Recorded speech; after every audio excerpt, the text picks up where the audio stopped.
बिस्मिल्लाहिर्रहमानिर्रहीम। अस्सलाम वालेकुम व्यूवर्स, आप देख रहे हैं डाइनिंग। और ये देखें कितनी आसानी से इसकी लेयर्स खुल रही हैं। इस तरह से एक रोटी को अलग कर लेंगे। ये देखें कितनी पतली शीट तैयार हुई है। ये देखें झटपट से कितनी अच्छी हमने घर में लाइट नमक वाली मांडा पट्टी तैयार कर ली है। जी, आज मैं आपसे मांडा पट्टी की रेसिपी शेयर कर रही हूँ। अगर मेरी वीडियोस अच्छी लगी तो लाल सब्सक्राइब को क्लिक कर दें। साथ में ये जो बेल का आइकॉन है इसको क्लिक कर दें। इसको क्लिक करने से आपको मेरी हर नई वीडियो का नोटिफिकेशन सबसे पहले फ्री में मिलेगा। बिस्मिल्लाहिर्रहमानिर्रहीम की रेसिपी को स्टार्ट करते हैं। इस प्याली में 1 पाव मैदा आता है। इस तरह मैं 2 प्यालियाँ इसमें शामिल करूँगी। इसी तरह दूसरी प्याली भी शामिल करेंगे, तकरीबन आधा किलो है। और अगर आप टेबल स्पून में देखना चाहें तो इस तरह 18 खाने वाले चम्मच भर के लिए हैं। 1 चाय की चम्मच इस तरह से लेवल करके लेंगे। नमक को मैदे में शामिल कर देंगे। इसे अच्छी तरह से मिक्स कर लेंगे। नॉर्मल टेम्परेचर पे पानी लेंगे, ना ठंडा और ना गर्म, थोड़ा थोड़ा करके पानी शामिल करेंगे। फिर से थोड़ा पानी डालेंगे। पानी इकट्ठा नहीं डालेंगे ताकि डो ढीली ना हो जाए। खुश्क आटे को पानी के साथ फोल्ड करते जाएंगे और फिर देखेंगे कितना पानी हमें चाहिए। ये देखें तकरीबन आधे कप से थोड़ा ज़्यादा पानी लगा है और डो इस फॉर्म में आ गई है।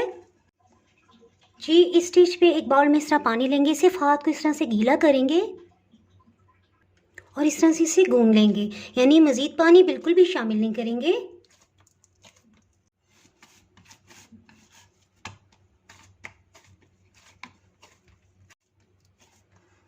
इसी तरह तकरीबन 2-3 मिनट तक गूंदते रहेंगे।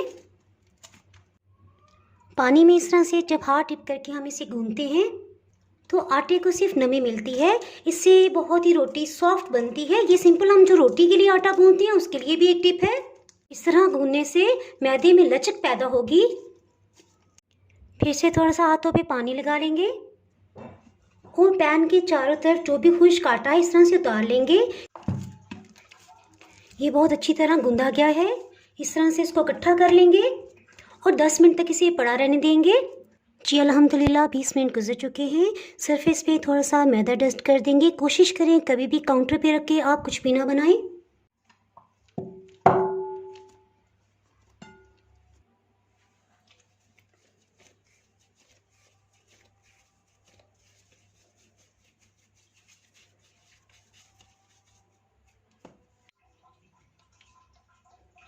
इस तरह से इसे कटिंग कर लेंगे।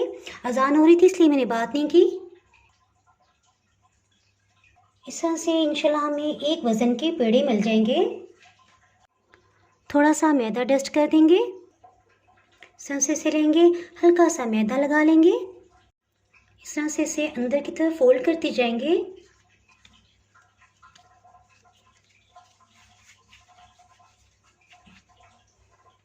इस तरह से बराबर वज़न के तकरीबन 8 पेड़े बन गए हैं। एक पेड़े को लेंगे, इस तरह से दोनों तरफ इस पे मैदा लगा लेंगे। इससे ये नीचे चिपकेगी नहीं जब हम बेलेंगे।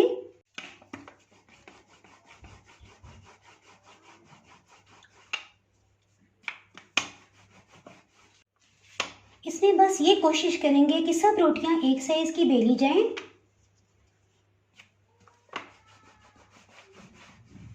तकरीबन 6 इंच की रोटी बेली गई है। इसी तरह बाकी रोटियों को भी बेलेंगे। इसे भी उठा के साइड पे कर देते हैं और हर रोटी बेलने से पहले थोड़ा सा मैदा छिड़क लेंगे। सब रोटियों के बेलने के बाद मैं आपको नेक्स्ट दिखाऊंगी कि अब हम क्या प्रोसेस करेंगे। जी, इस तरह से सब रोटियों को बेल लिया है। अब नेक्स्ट प्रोसेस की तरफ बढ़ते हैं। थोड़ा सा मैदा डस्ट कर लेंगे। इस पर बेली हुई एक रोटी को रख देंगे। एक प्याली में रूम टेम्परेचर पे घी ले लेंगे। अगर आपके पास ये ना हो तो आप कुकिंग ऑयल का इस्तेमाल भी कर सकते हैं। इसके ऊपर की सतह पे अच्छी तरह से घी की कोटिंग कर देंगे। किनारों तक घी को अच्छी तरह से फैला देंगे। इससे रोटी उतारने में बहुत ही आसानी होगी।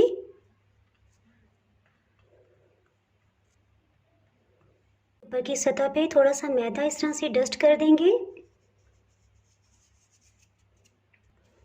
दूसरी रोटी को एहतियात से इसके ऊपर फैला देंगे। इसके ऊपर भी इस तरह से घी लगा देंगे। फिर से खुश्क मैदे को डस्ट कर देंगे। इसके ऊपर तीसरी रोटी को एहतियात से फैला के रख देंगे। अल्हम्दुलिल्लाह बिल्कुल गोल गोल रोटियां बनी हैं। इसी प्रोसेस को जारी रखेंगे। फिर से मैदा डस्ट कर देंगे। हाथों से डालने से हर तरफ इक्वल ये चला जाता है। अब इसके ऊपर एहतियात से चौथी रोटी को फैला देंगे। जी, और देखिए इसमें एक अहम पॉइंट आपसे डिस्कस करना था। जैसे इस रोटी का साइज़ थोड़ा छोटा है, अगर इस तरह से हो जाए तो हम हल्के से इस तरह से इसको खींचते हुए इसके बराबर लेवल तक ले जाएंगे। इसमें से एयर निकालने के लिए सेंटर में इस तरह से हल्का सा प्रेस करेंगे और इस तरह से टैप करते हुए इसी तरह से आहिस्ता आहिस्ता किनारों की तरफ लेते जाएंगे। इससे इनमें कोई भी एयर होगी वो निकल जाएगी और बाद में रोटी को बेलते कोई प्रॉब्लम नहीं होगा। देखिए जैसे यहाँ से थोड़ा छोटा है, मैं इसको हल्का सा खींच के इसके बराबर तक ले जाऊंगी और फिर इस तरह से इसको टैप कर देंगे। जी, अब फाइनली रोटी बेलना स्टार्ट करते हैं। उससे पहले तवे को प्री हीट करने के लिए रख देंगे। हमेशा की तरह इस्तेमाल से पहले मैंने इसे धो के ऊपर रखा है। इस पर चंद ड्रॉप्स कुकिंग ऑयल के डाल देंगे और इसको सब तरफ अच्छी तरह से फैला देंगे। रोटी को बेलने से पहले फिर से मैदा डस्ट करेंगे। रोटी को इसके ऊपर फैला लेंगे। इसके ऊपर की सतह पे भी थोड़ा सा मैदा डस्ट कर देंगे, इससे बिल्कुल भी नहीं चिपकेगी। इसे सेंटर से बेलते हुए इससे किनारों तक लेके जाते जाएंगे। टर्न कर लेंगे। बेलते हुए लाजमी किनारों तक लेके जाएं, इससे किनारे भी बिल्कुल बारीक हो जाएंगे। अगर इनमें थोड़ी सी भी मोटाई हुई तो आपको कटिंग करके अलग करने पड़ेंगे। ये रोटी काफ़ी बड़े साइज़ की बेली गई है तो मैं इसके लिए तवा चेंज कर रही हूँ। इस तवे को भी प्री हीट कर लेंगे। इसी तरह इसे ऑयल से ग्रीस कर लिया है। रोटी को एहतियात से उठा लेंगे।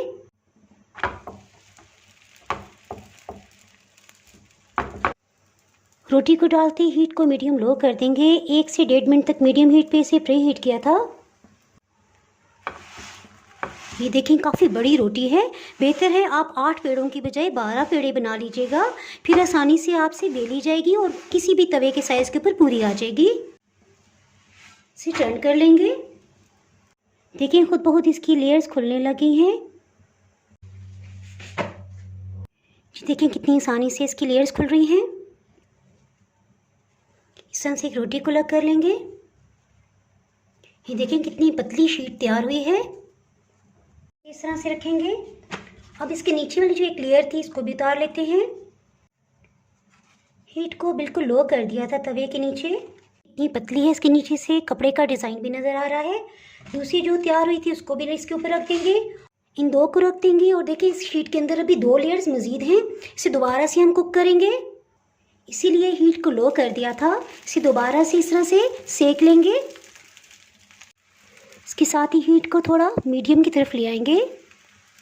ऐसा ऐसा रोटी का कलर चेंज होता जा रहा है। इसे टर्न कर लेंगे। बस इतने ही कलर हम दूसरी तरफ से भी देंगे, फिर इसे उतार लेंगे। लेकिन जैसे जैसे हीट लग रही फूलती जा रही है। जी काफ़ी कलर आ गया, इसे उतार लेते हैं। इसी तरह एहतियात से इसकी लेयर्स को भी अलग कर लेंगे। जैसे जैसे हवा लगेगी ये खुश्क होती जाएगी। इसके साथ इसी कपड़े से कवर कर देंगे, इससे बिल्कुल सॉफ्ट रहेंगी। इसे साइड पे करते हैं। इसी तरह बकाया रोटी को भी बेल लेंगे। फिर से मैदा डस्ट कर लेंगे। घर में बनाने का ये फ़ायदा है कि आप नमक के बगैर भी इसे बना सकते हैं। और अगर आप ब्लड प्रेशर या कोलेस्ट्रॉल के पेशेंट हैं तो समोसा और रोल बनाएं। अल्लाह की नेमतों से फ़ायदा उठाएं और इनको फ्राई नहीं करें बल्कि इनको बेक कर दें तो आप आराम से खा सकते हैं। हल्के हाथ से बेल लेंगे। इसको ज़्यादा बड़े साइज़ में नहीं करेंगे, 1-2 दफ़ा इस तरह से कर लेंगे ताकि मैदा उतर जाए ऊपर से जो भी लगा है।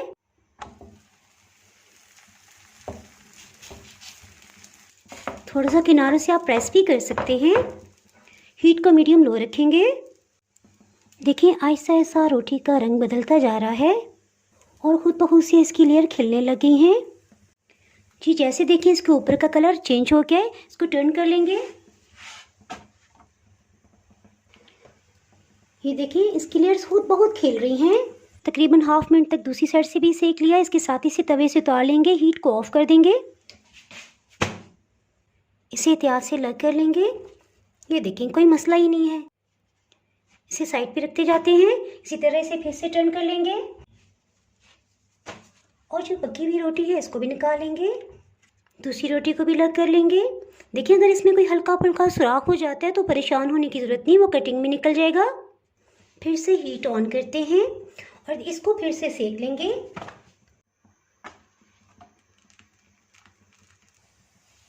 इसके साथ ही फटाफट इन रोटियों को कवर कर देते हैं। बस इतना ही कलर दूसरी साइड से आने देंगे। ये देखिए अभी से अलग हो रही है। ये देखिए कितनी आसानी से अलग हो रही है।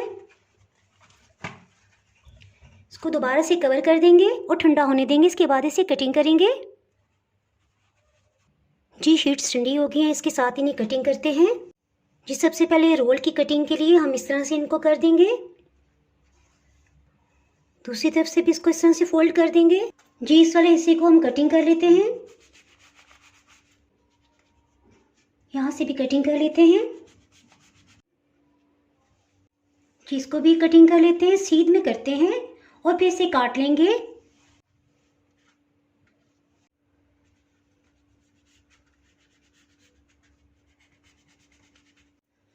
चौथी साइड से भी हम इस तरह से कटिंग कर लेंगे। रोल की पट्टी तो तैयार होगी। इसे कटिंग के बाद ओपन नहीं छोड़ेंगे बल्कि गीले कपड़े से कवर कर देंगे। समोसे के लिए इसे इस तरह से सेंटर से कट कर लेंगे।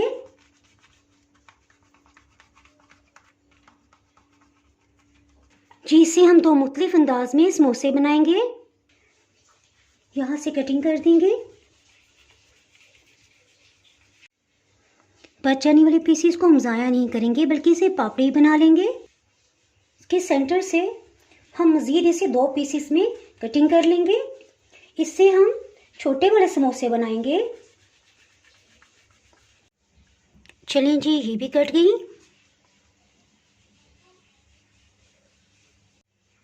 इंशाल्लाह जल्दी इससे समोसे की रेसिपी मैं आपसे शेयर करूंगी। जी अब बारी आ गई सबसे आसान समोसा फोल्डिंग के लिए जो हम कटिंग करेंगे। ये सबसे इजी है। इसे बिल्कुल सेंटर में इस तरह से रख के बस इस तरह से कटिंग कर लेंगे। इन्हें इस तरह से रख देंगे। ये देखें झटपट से कितनी अच्छी हमने घर में लाइट नमक वाली मांडा पट्टी तैयार कर ली है। समोसा और रोल के लिए शीट्स तैयार हैं। अगर आपने इसे 1-2 दिन के अंदर अंदर इस्तेमाल करना है तो इसे कपड़े में कवर करके आप जिपलॉक बैग में फ्रिज में रख दें और जब भी ज़रूरत हो आप इस्तेमाल कर सकते हैं। अगर आपने इसे ज़्यादा अरसे के लिए महफूज करना है तो इसे एयर टाइट बॉक्स में रख के आप फ्रीज़ भी कर सकते हैं। इसके साथ ही अगर आप मेरे चैनल पे नए हैं तो चैनल को सब्सक्राइब कर दें, बेल आइकन ज़रूर प्रेस कर दीजिएगा। इसके बगैर आपको मेरी हर नई आने वाली वीडियो का नोटिफिकेशन नहीं मिल पाएगा। वीडियो लाइक और शेयर करना बिल्कुल भी ना भूलिएगा। दुआओं में याद रखें। इसके साथ ही मैं इजाज़त चाहती हूँ। अल्लाह हाफिज़।